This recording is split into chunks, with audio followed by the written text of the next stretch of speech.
Today we are going to listen to the guys who are actually implementing it, who are deploying all the technologies and working towards digital transformation for their organizations in various ways. To give us some perspective and to give us a better idea of how critical digital is, how is it really transforming, how do we really see it from the point of view of our own needs.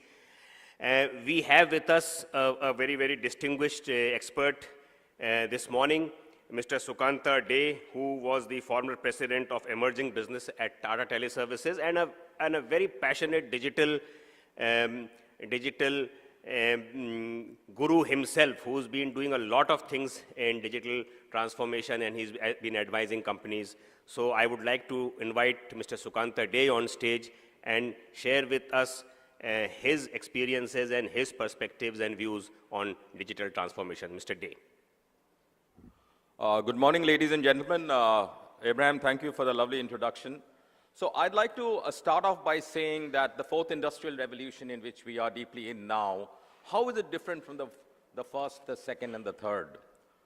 And the best way to explain that is with an analogy of an industry I worked in the last 15 years. I still do a lot of work in that industry, which is the telecommunication industry. I started my career with Unilever, which is today Hindustan Unilever. It's used to be called Hindustan Lever, where everything was done in a sequential manner. You manufactured the soap, you did quality control, packed it, everything is going one after the other. So it's 1, 2, 3, it's sequential.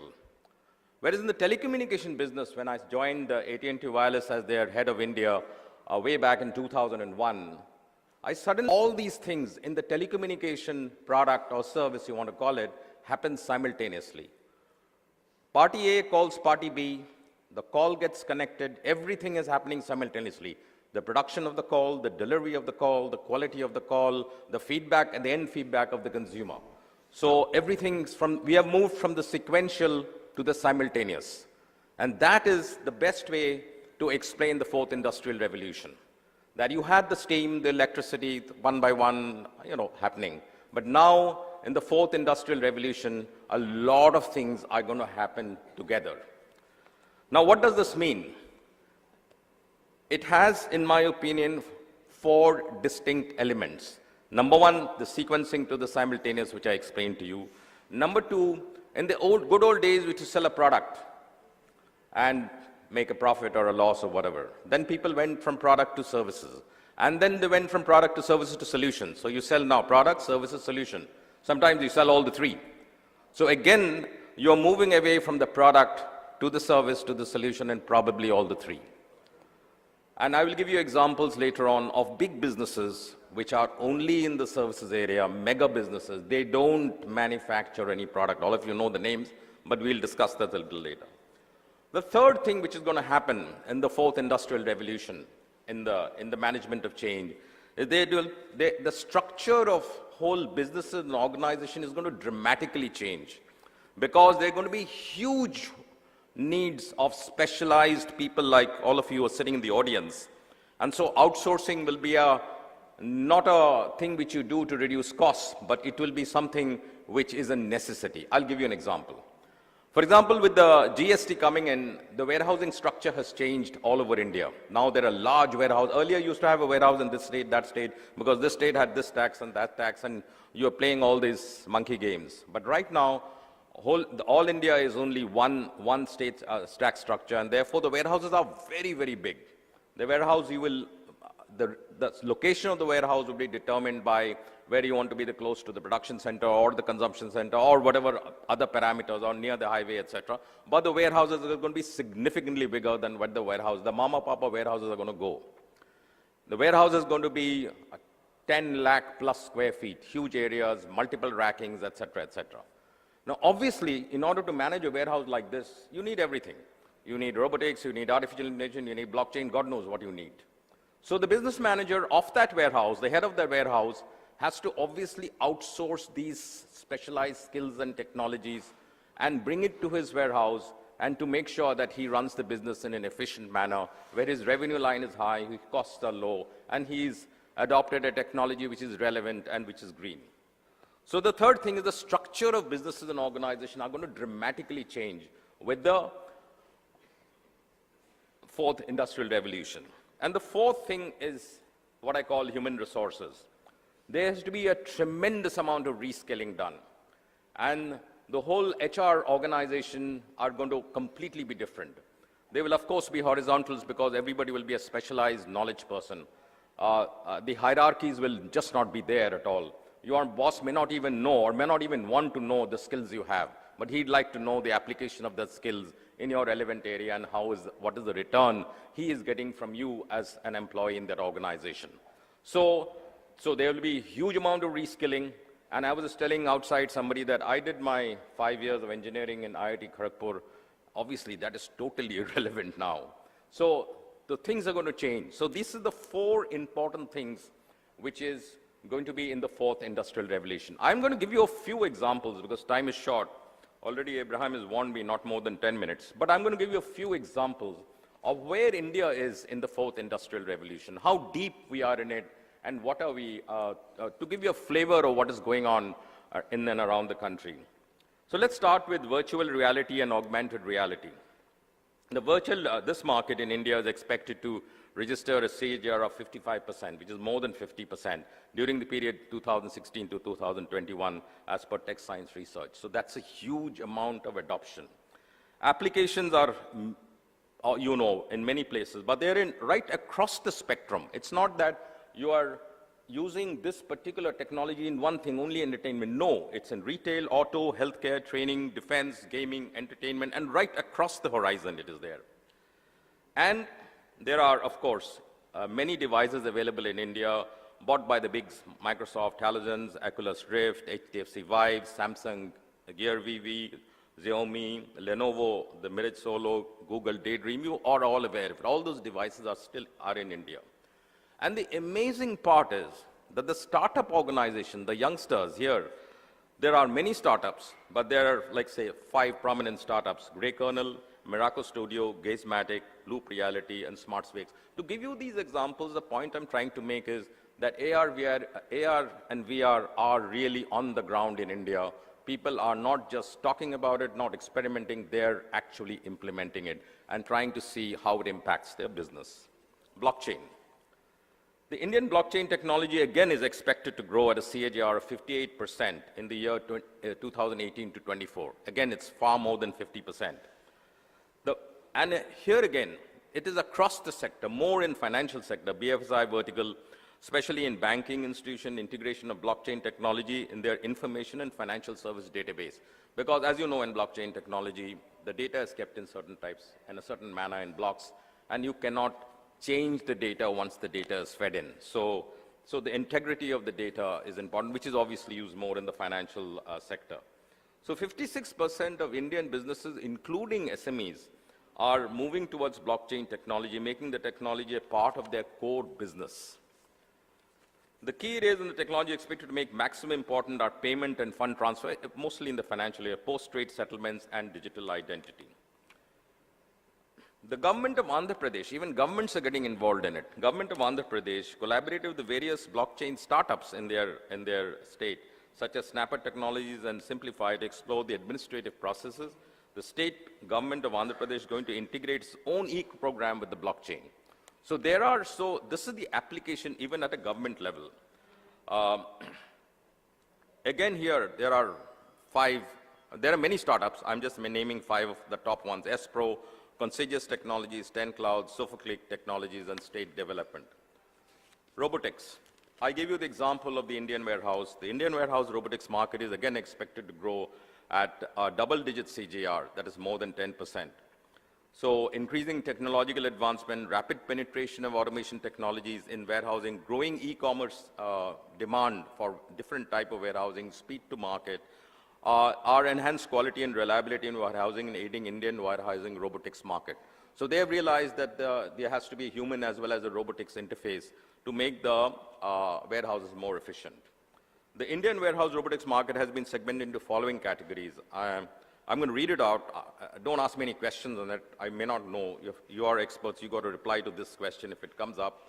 It's mobile robotics, articulated robotics, cylindrical robots, SCARA robots, parallel robots, and Cartesian robots. So there are so many types of robots, not just the lady we saw in Dubai, who was India's first humanoid, So the world's first humanoid, sorry. The major players operating in the Indian warehouse and robotics market are many. I'm going to just mention a few: JBT Corporation, Daifuku Company, ATS Automation Tooling Systems, Blue Botics SA, Dematic Corporation, Fanu Corporation, Kivia Systems, and so many. And I'm sure you people will know more than me on this. But the point I'm trying to make is that robotics is deeply entrenched into India. They have already come in, though the growth is showing as only 10% plus, but I believe that it will be far more than that. Nearly 200% spurt in technology and Indians looking for employment in robotics. Obviously, these things generate new types of employment, and they're looking for jobs in that sector. And it's led by Maharashtra, followed by Karnataka and Telangana.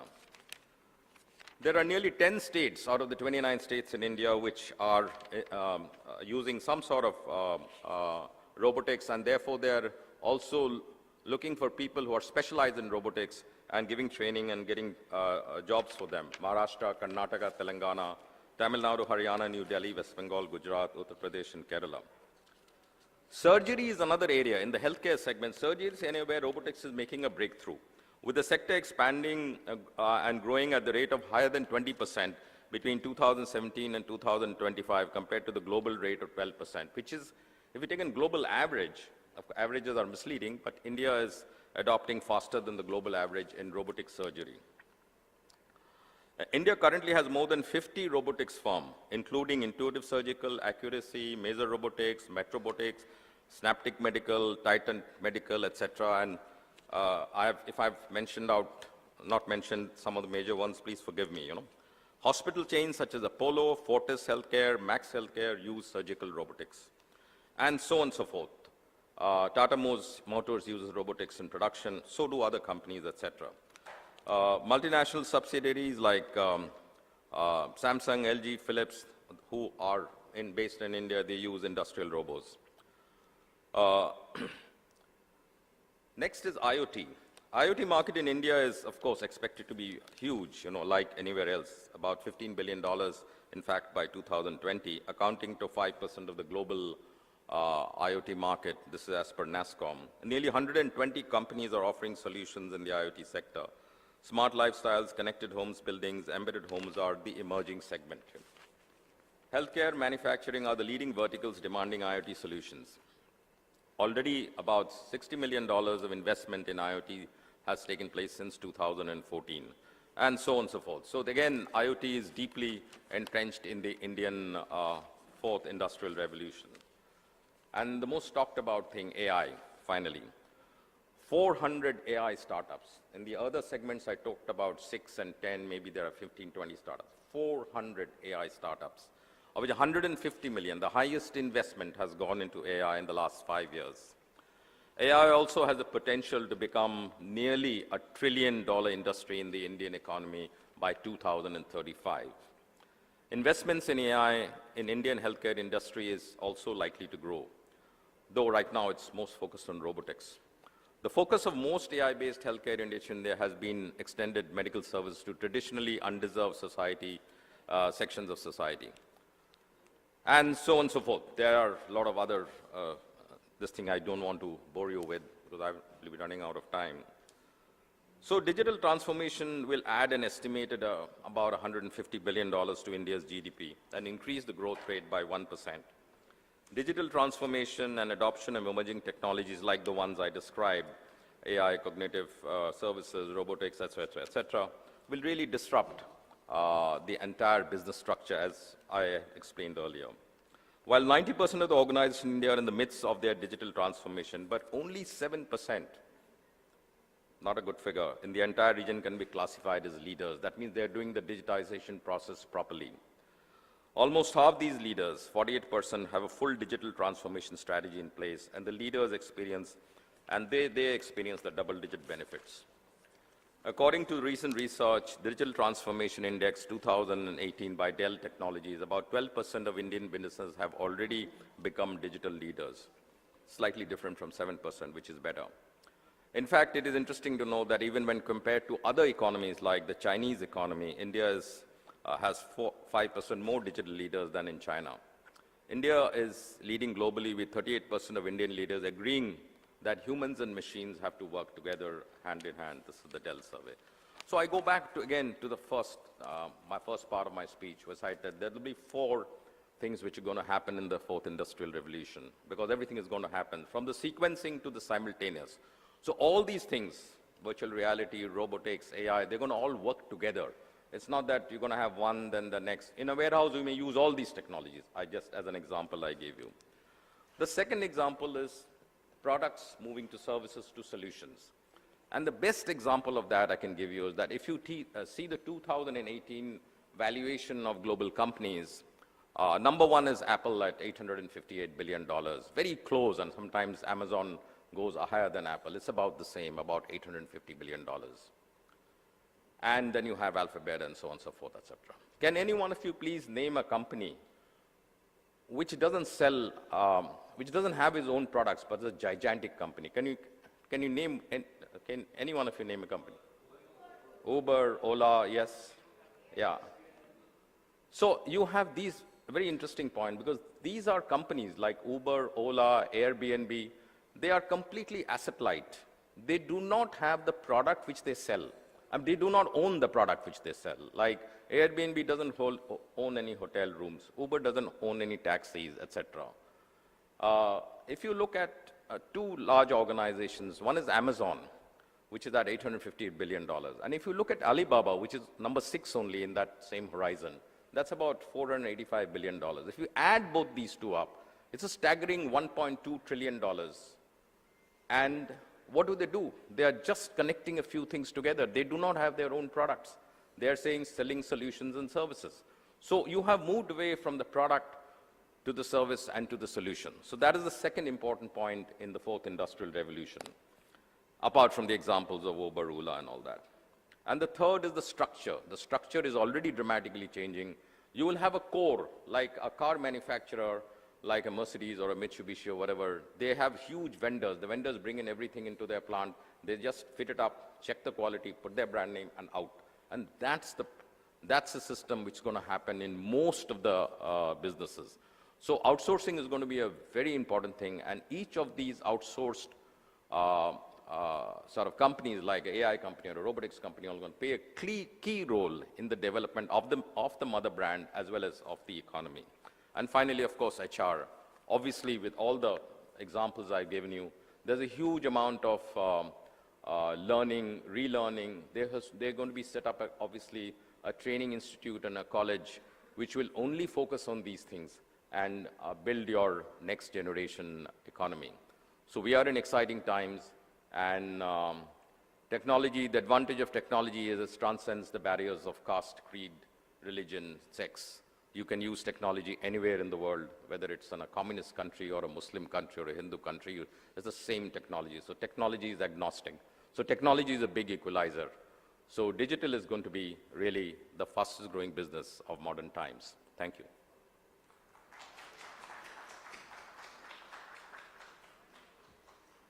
Thank you, Mr. Day. I think a very, very informative and insightful.